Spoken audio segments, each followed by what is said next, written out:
Now that you've found UBN Radio and discovered our quality talk shows, it's time to spread the word to friends, family, and the universe. 24 hours of music and talk radio without limits. That's why people keep coming back for more. That's ubnradio.com.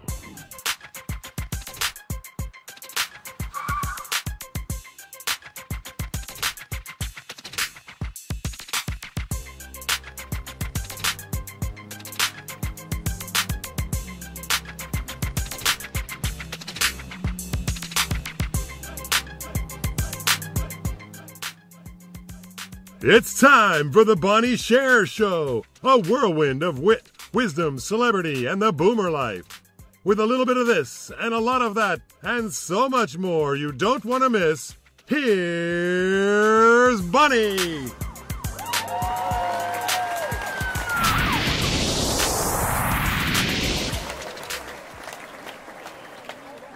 Well, hello and welcome, old friends and new. Thank you for tuning in, calling in, logging in, checking in. And before we go any farther, a thanks to Wayne Cobham for our super duper theme music.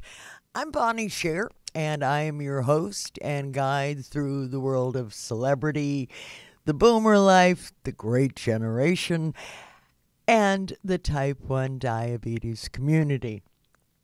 Today's guests are a true music man in every sense of the word. Musical director, arranger,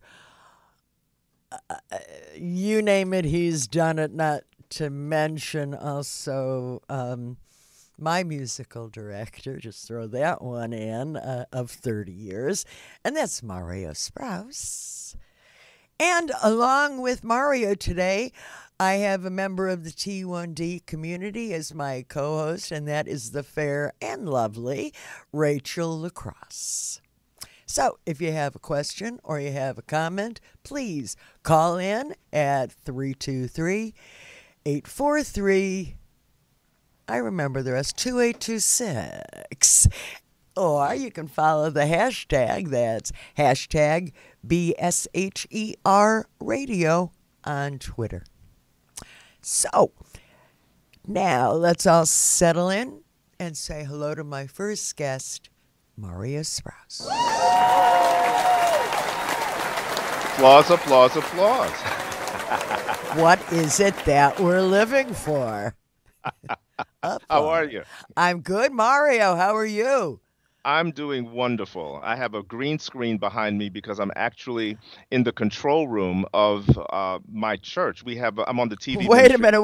Who controls what in a church? Isn't that God's job? Yeah. That is exactly right. But he's like the executive producer. He's standing right over here. You mean she?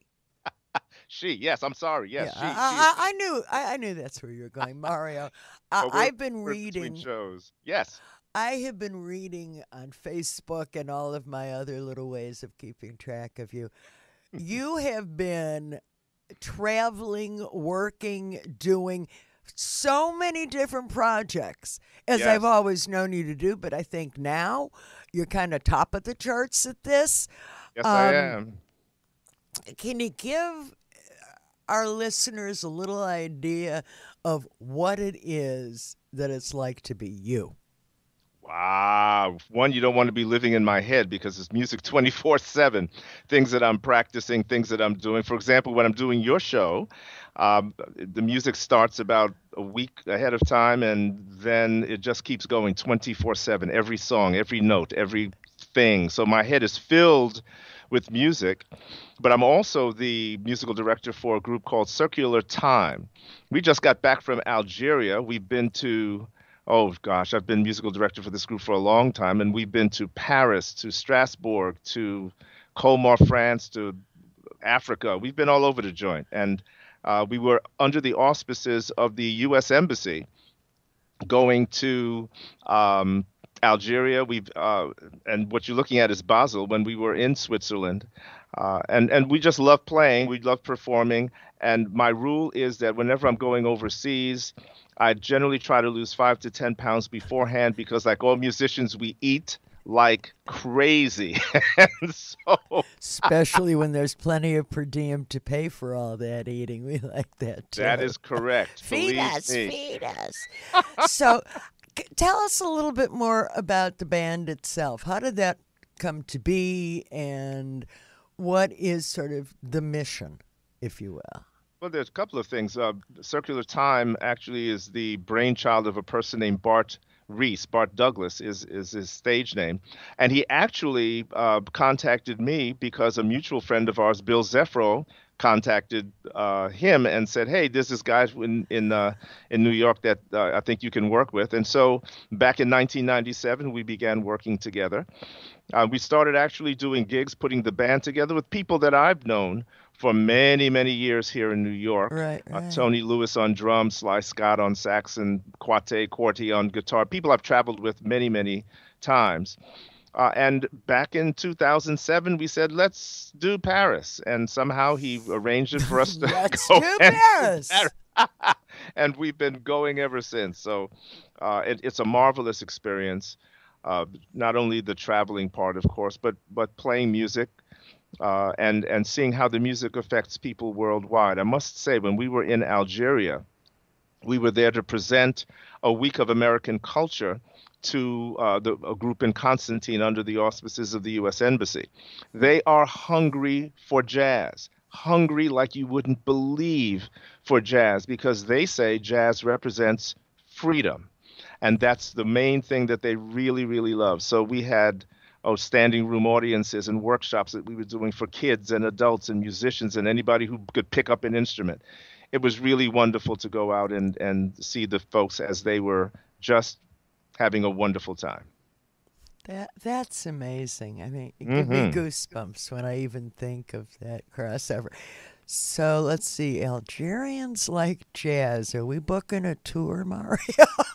Oh, we have to get to Paris first. Right. I keep forgetting, but we can't stop for bagels if we go to Paris. Don't forget that. This is true. Crazy world, man. Crazy world. Yes, it is. Also, because we have been friends for so many years, I do know some other things about you. I have been sort of teasing my Facebook followers with quotes and photos of a particular gentleman that I know has been very big in your life, much in the way that I think I have felt about Sammy all these years. And, of course, something else you and I have in common is to be been able to be guided and touched and have worked. And in your case, for our listeners, the gentleman that I'm speaking of is none other than Gordon Parks. Yes. A lot of people knew Gordon more as a photographer because his work, I mean, covers of Time magazine, his body of work was phenomenal. And then his music. Yes. And that's pretty much when I started to know about him. Small aside, when I was about 16 years old, my parents and I moved here to California, and we needed an apartment just to settle in for a few months until the house was done and all of that. And it turned out that Gordon occupied the apartment directly above mine. And I was about 15, I think, at the time. And, well, yeah, I went upstairs and knocked on the door. Of course you did. Of course I did. And he let me in. So can you talk to us a little bit about what your role was with him, how you got into that, and where that's led you to now? I got into working with Gordon as a result of playing piano for a singer named Donna Zenkoff, an old friend of mine. We were doing a cabaret show at the old Paulsons, which became Triad and I think Steve McGraw's. And Stage 72. Oh, my goodness. Yes, of course. When we were there last time, yes. We That's were at right. Stage 72. That's exactly right. Well, we were doing a show. She wanted to do the song "Don't Misunderstand" by Gordon Parks from Shaft's Big Score, and I said, "You know Gordon Parks?" She said, "No, but I'm going to invite him." Well, she invited him, but he didn't show up because he didn't know who she was. But she persisted, and about 5 months later, she met him because she found out that he was looking for someone to work with his original music. She couldn't do it, but she said, "I know this guy." So she called me and said, "Give him a call." It took from May of 1985 until, goodness, September of that year. He was working on a book called Shannon before we met. Well, finally, we did meet. He played some songs. I wrote them down. I transcribed them. He looked at them. I played them. He said, "Let's make a movie." And we were off and running. So my job really was, as his music assistant, to make certain that everything that he wrote was cataloged or was written down or was recorded.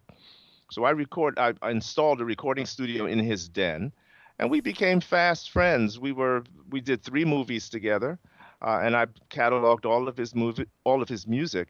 But I think the most important thing for me was that I was working with a person who was really, without it being cliche, a Renaissance man. I mean, he did everything in the arts. He painted, photography, film work, all of that. And it was just a tremendous experience to watch someone who is a legend really at work. The lessons that I learned from him, and not just in terms of work ethic, but simply in terms of creativity, how you manage something like that. And I can tell a very short story just about that. There was a fire in the apartment above him. Now, in his apartment, he had all kinds of awards, all kinds of art. I mean, everything from a Chagall to this, that, and the other. Mm-hmm. When he was awakened in order to evacuate the apartment, and I said to him when he called me the next morning, I said, "Gordon, what did you take with you? I mean, you have all of these things. You have awards and stuff." He said, "I took the manuscript to my next book." And that's the only thing he left the apartment with as he went down the stairs. And that taught me such a lesson, that the only thing that's really important is what you're working on right now. And that's where he lived. He never, ever rested on his laurels. And so now I'm on the board of directors of the Gordon Parks Foundation. In fact, we have a gala coming up on May 24th at Cipriani's, New York, here on 42nd Street. It's the 10th anniversary of his death. And 10 years already. Yes, it is. It's 10 years. And we have a tremendous organization. We used to do the gala every 2 years, but the popularity and the outcry for more and more of his work has become such that now we do it every year. We give out scholarships. We have a tremendous board for people in photography, in filmmaking. We have awards going to people who are in fashion because Gordon was a fashion photographer. He certainly was. So it is such a tremendous undertaking to be involved with this. And so it is my honor, having worked with him for almost 21 years, to be on the board of directors of that organization. Well, they certainly have the right guy in that position. Well, thank you. Thank you. It's been very rewarding. I've always been amazed at the way you can put music together and what you do, and that's just for little me. You know, I'm amazed too sometimes. Amazing. Let's talk a little bit more about the band. Is there a particular your music is all jazz? Are there different types of jazz? What kind of music is happening? All different types. We play music by John Coltrane. We play a lot of R&B. We play a lot of blues. We play world music, West Indian music. You name it, we play it. In fact, I'm sorry. Go ahead. I'm sorry. I was going to say that when we were in Algeria giving the jazz workshop, we had some people come in, 3 students in their local university. 3 women come in with their native instruments, and they played a typical Algerian melody, which we fell in love with. The band just gravitated toward it because it was in all different kinds of time signatures. And then we played that song. We had them play the song with us in our concert. So it doesn't matter. We'll take music from any different source and we'll try to make it our own. Interesting. You said that they brought in some of their own instruments. Are these rhythm instruments? What are they using that may be different than what we have? What they have a lute. When was the last A time you had lute? somebody play a lute? Like that's biblical stuff. You play a lute. One woman played I a play a guitar. lot. So do Lute? I. We had a guitar, a regular guitar, a mandolin, That we and a like. lute. Those were the three instruments they brought in, and we found it interesting because they're all acoustic stringed instruments that they wanted to play jazz on. So this was absolutely magnificent. It was really great.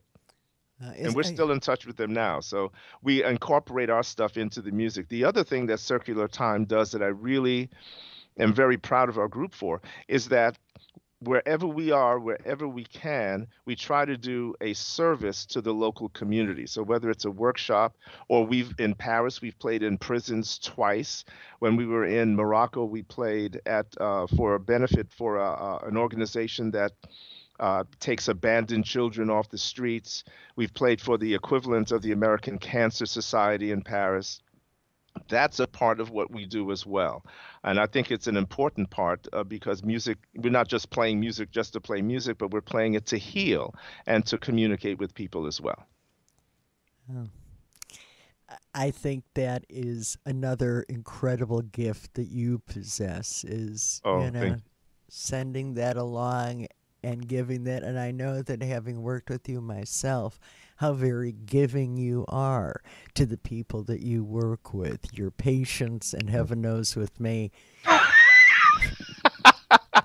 Why would you say that? You're a Wha- marvelous performer. I'm And a I love, marvelous performer who changes her mind every 37 minutes. Mario, all the time you just spent on charting that song, I decided I don't want to do it. What I really want to do is, well, and what does that and say it about comes. me if I could follow you? There's actually a kind of a funny story about that. I was on stage one night with Mario playing, and it was just a rough night all the way along, and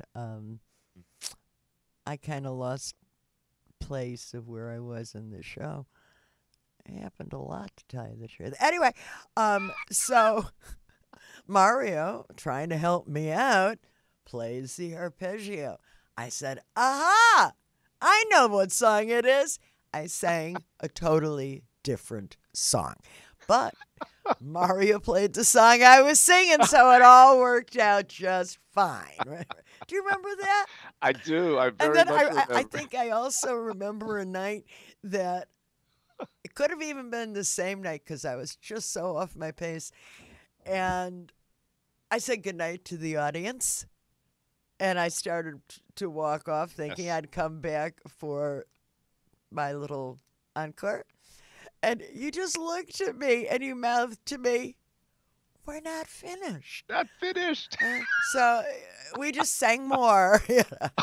So, I'm crying over here. It's the truth.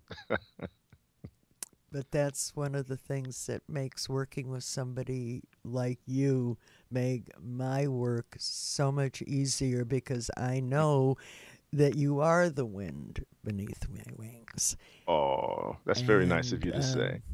it's the truth, Mario. And if there are any other chanteuses or chanteurs, I like that.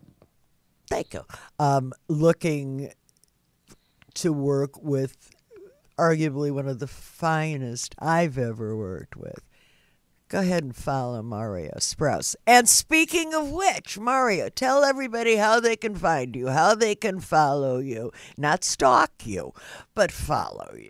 They can follow me on Facebook, Mario Sprouse on Facebook. Now, there is another person on Facebook with my name. I found out I was hacked. But he's, let's just say, a different shade of me and about 40 years younger, maybe 50 years younger than me. What's he, But 12? he's 12. He's 12. But I'm on Facebook. My email, mesprouse@aol.com. And if you want to follow Circular Time, it's circulartime.com. You can follow us there. And you come to New York, or if you just want to contact me, you just do any of those things, and I'll be sure to respond to you. Well, I would do that. And I will do that right after the show is over. We got a show. We have Paris yet to do. Come on. I know. I really want to do that. Mario, thank you. You're welcome, Thank you sweetheart. for taking this time. I know you're at work now and you've stolen some time to be able to chat with us today. I thank you. I adore you. Oh, love you too, sweetheart. And keep the faith, baby. I will, because if I don't, nobody will for me. Don't ever believe that. You've always got a Bonnie. I know that. That's exactly right. Thank you, sweetheart. Thank you so much. Thank you, Mario.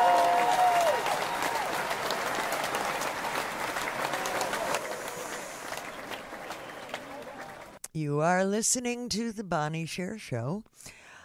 Join the conversation. You can call us at 323-843-2826, or you can follow us at the hashtag BSHER Radio on Twitter.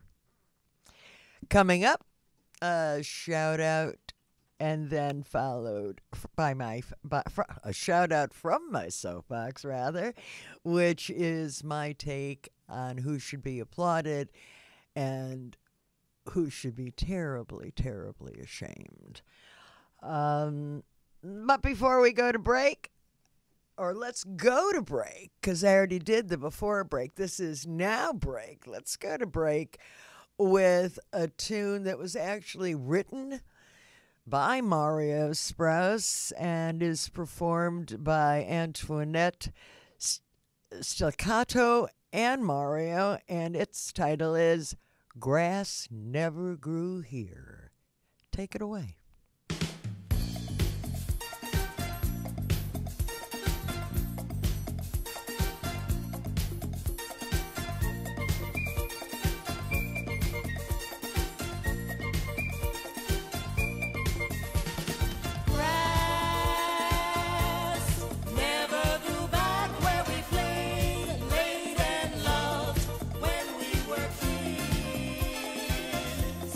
Watching the clouds in the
missed all the fun here. I was shaking and a quaking here, ladies and gentlemen. Well, thank you, and welcome back to the Bonnie Sher Show. Joining me in this segment is LaCrosse, a member of the T1D community from right here in the great state of California. Welcome, Rachel. Hello.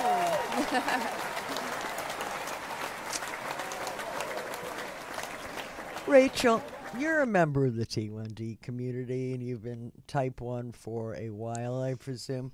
Could you please share your story with us? Absolutely. I have been diabetic for almost 19 years now. I was diagnosed July 3rd, 1997.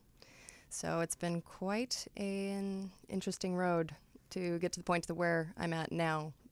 But it's had its ups and downs, as our blood sugars do. But yeah, diagnosed July 3rd, holiday weekend, and my mom kind of thought, oh, something doesn't seem right. Before the long weekend, let's get it checked out and see what's actually happening. So went into the doctor, and after all the tests, they came back and said, you're type 1. You need to go directly to Chalk Hospital. Don't make any stops. I had no idea what diabetes was. And I just saw my mom crying, so I cried. And that's when all the research kind of started and took place. Well, seeing as you brought up your mom, I'm going to stop. Tell us about Mom and what she does now. Yes. My mom, a year after I was diagnosed, wanted to be a big part of trying to get research and ultimately try to have a stopping point or a cure to this disease. And so she works for the American Diabetes Association. She's been there for about 17, almost 18 years now. And they're just kicking butt and fundraising and getting all sorts of making strides for critical research. An aside, the way we met, crazy story, doesn't happen a lot.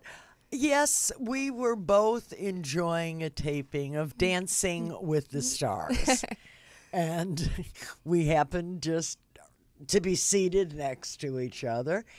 And at one point, I saw Rachel pull out a pump. And I looked, and I gave her a little elbow, and I grabbed my pump. I said, "Sister of the pump!" Right? So Absolutely. Then she went up to me and pulled out this blue receiver, and I said, "What's that?" And she said, "That's my Dexcom." I said, "Dexcom? What does this do?" And I had been on a CGM device made by a different company, which starts with an M. And it wasn't ever even close. And so I had pretty much thought, well, that's it for that. And then once I saw what you were doing, I had to reevaluate it. And then it was all about, I have to have it, I have to have it, I have to have it. And so I have to credit you because I saw you using it, and you had done your test, and I guess you were doing a calibration, and I looked at those numbers. I said, "Oh, isn't that sweet?" In the meantime, like I said, Rachel was with her mom, and here she is just being delightful and sharing all of this important information with me. And I turned around and I gave her mother a shot about the ADA. Many years ago, I and other people were led to believe that there was a better way to have an organization and an association than ADA had provided. And because I was so wrapped into the new dialogue I was hearing, I chose in my mind to go along with that rhetoric, and I apologized profusely because what I found out is they're all alike. you know, and I think that part of my frustration carried over, so it was, but Sandra, if you're listening in, I am so sorry. The look on your face, I mean, I didn't even realize then how wrong I was, but I do realize it now. And so in front of everybody, I must apologize to you and the ADA. I was under a misapprehension. And so I got to say thanks. And speaking of thanking again, I know that you, Rachel, get involved in a lot of fundraising activities as well as keeping an eye and focused on what's going on. You do things, if we were one person together, okay, because I don't do any of that stuff. I don't run. I don't bicycle. I've never ridden a bicycle in my life. I only run when someone's chasing me. But you do. God love you. Tell us about the kinds of things that are available and what people might want to take an idea and start in their community, because we are just one big community. We are, yes. And there's so many events to get involved with, depending on what's kind of up your alley. But they offer some amazing, great events. And the one major one that I'm involved in is the walk. So the Step Out Walk for Diabetes. And this coming year will be our 6th year that we've been involved. And our team is Team Mustache. It's kind of a random name for our team, but my brother showed up with fake mustaches and wigs and costumes. And it got everybody's attention, so we kind of ran with that, and we're just trying Is that literally and figuratively? Yes, we ran with that. Yes. Absolutely. So yeah, we raise anywhere from $2,500 to $3,500 a year. Approximately how many people run in a run?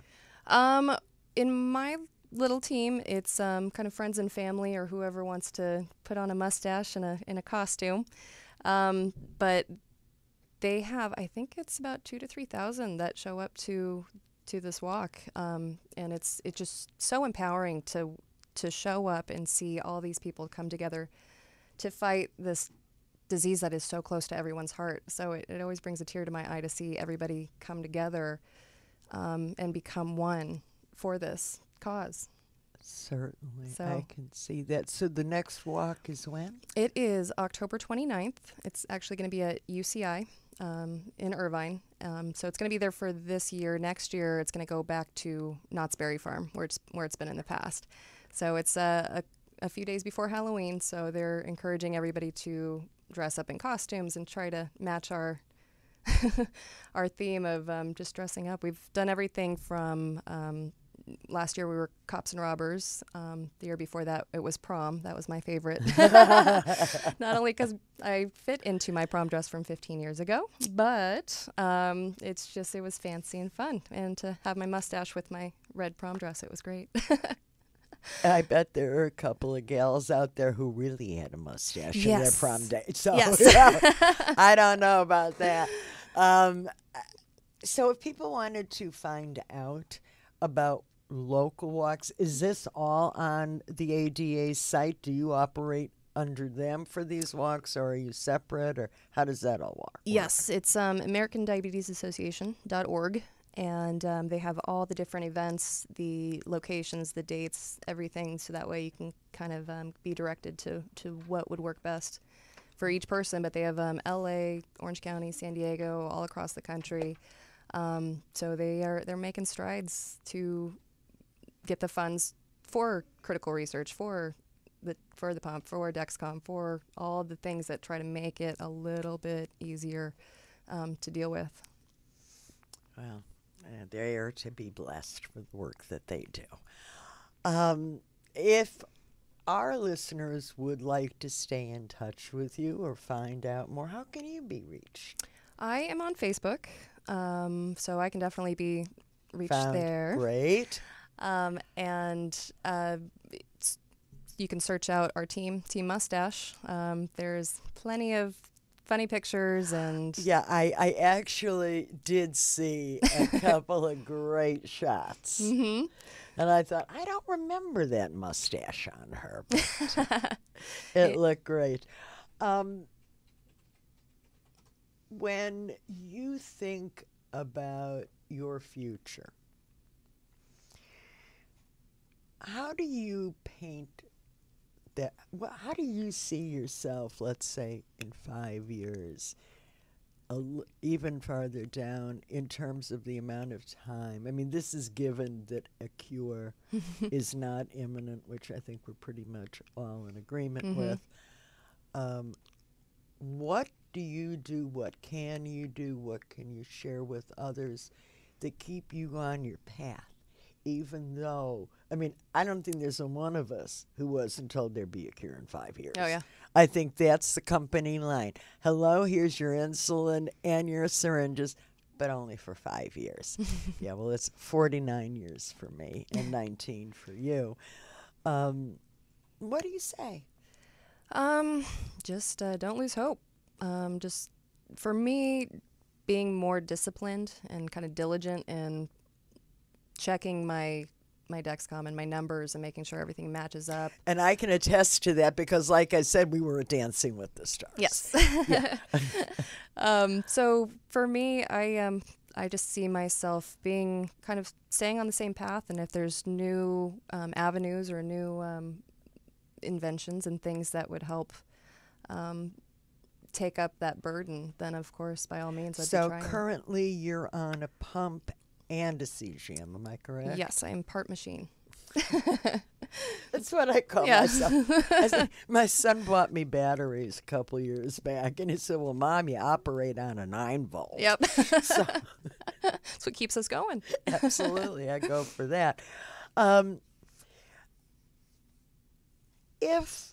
Well, you do have the options, so let me rephrase this. Would you ever consider being part of one of the trials, say, for a beta cell implant? That I probably would. It all. Any reservation or hesitation? I'm a creature of habit. So because yeah. because I've got these two things working so well for me at the moment, it scares me to try something different. But with everything coming about and being so much better with the time and technology, I would be inclined to definitely check it out and perhaps test it. It'd just be somebody need to push me off that ledge, so I would actually get my. Well, feet the wet. initial ledge, it wasn't too hard to push it because the alternative sucked. Yes. Yeah. So I mean, I would be definitely open to it. Like I said, I'm a creature of habit, so it would be a little bit just got to do it, got to try it, got to see what else is out there and what can make it that much better. See, I perceive you more as a roll with the punches kind of gal myself. And I even though I'm the senior statesman when it comes to our age and a lot of years, I want to tell you something. There's a lot for me to learn from you too, and for that reason alone, I want to thank you for being here with me today. Oh, thank you. I also would suggest, as far as the beta cell transplant information, we had a guest on a couple of weeks ago whose name is Roger, and Roger is currently involved in the program, and his story is fascinating to follow. His last name is Sparks. I know he keeps a blog, but check in here with us and we will be following his progress. Maybe that's the way to go. Yeah. I don't know. It's very pretty out at the City of Hope, and right next to it, so you can go to the horse races. Okay. One more time, I would really like to thank you, and I wish you the best of the best of the best. Thank you so much. This has been an honor. You come back to me. Absolutely. Thank you for sitting in with me today, Rachel, and I hate to end this segment, but it is time for me to get up on my soapbox. However, if any of our fellow type 1 diabetics would like to occupy this seat and be my T1 co-host, it's really very simple. Reach out to me at bonniesher.com. Give me your info, your telephone number, best time to reach you. I will. And it's just that easy, so I look forward to hearing from you. First, I'd like to give a shout out to a former senator from the state of Pennsylvania. He is now passed away. He passed away in 2015. His name was Richard Schweiker, and he was referred to by the Senate and by people who knew of his work as the patron saint of the pancreas. Why, you might ask? Well, this is the man who really put the first works together in the government.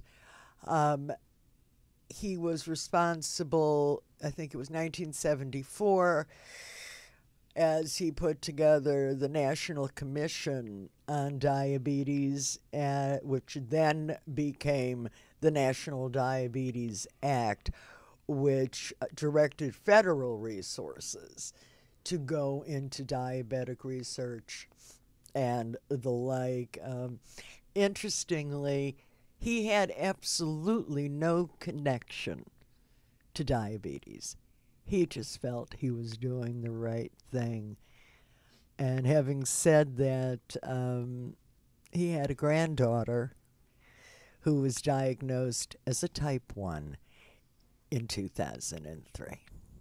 So, and he was a Republican. So I don't shoot down all Republicans. I'd like to see some more like this one. This is a guy with a heart. And personally, I want to thank him wherever he is. Next, my shout down. Okay. There is and has been an ongoing scandal involving the Koch brothers, Charles and David, Florida Governor Rick Scott, and sort of presidential running person Jeb Bush, who's no longer running.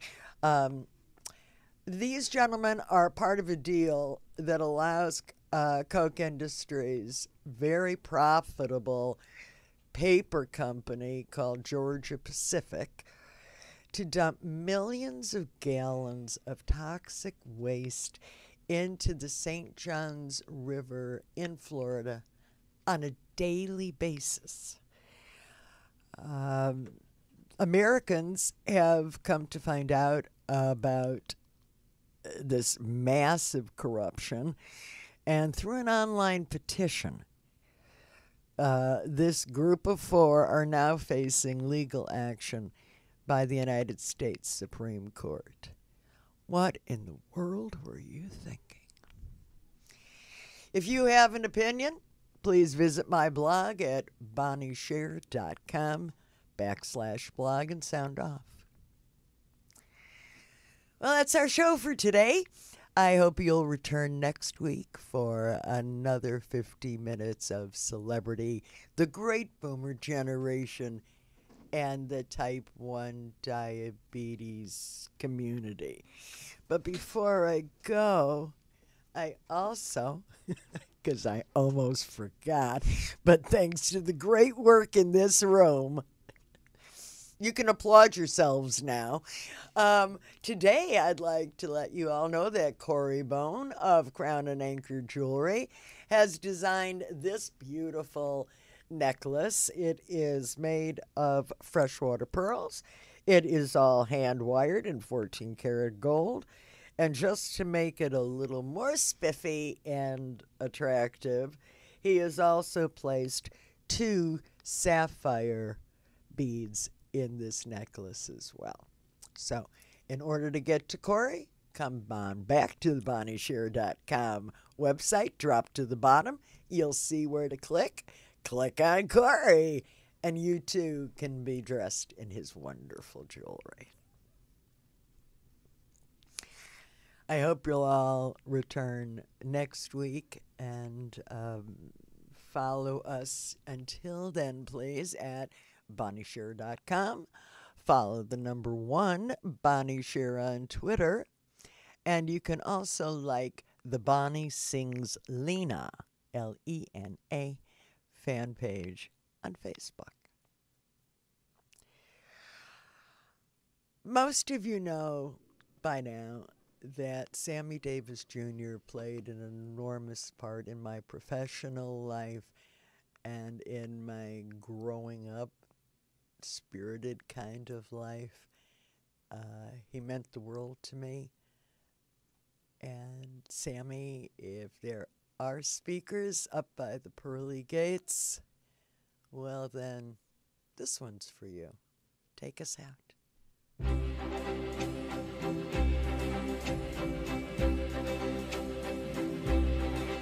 Whether I'm right or whether I'm wrong, whether I find a place in this world or never belong, I gotta be me.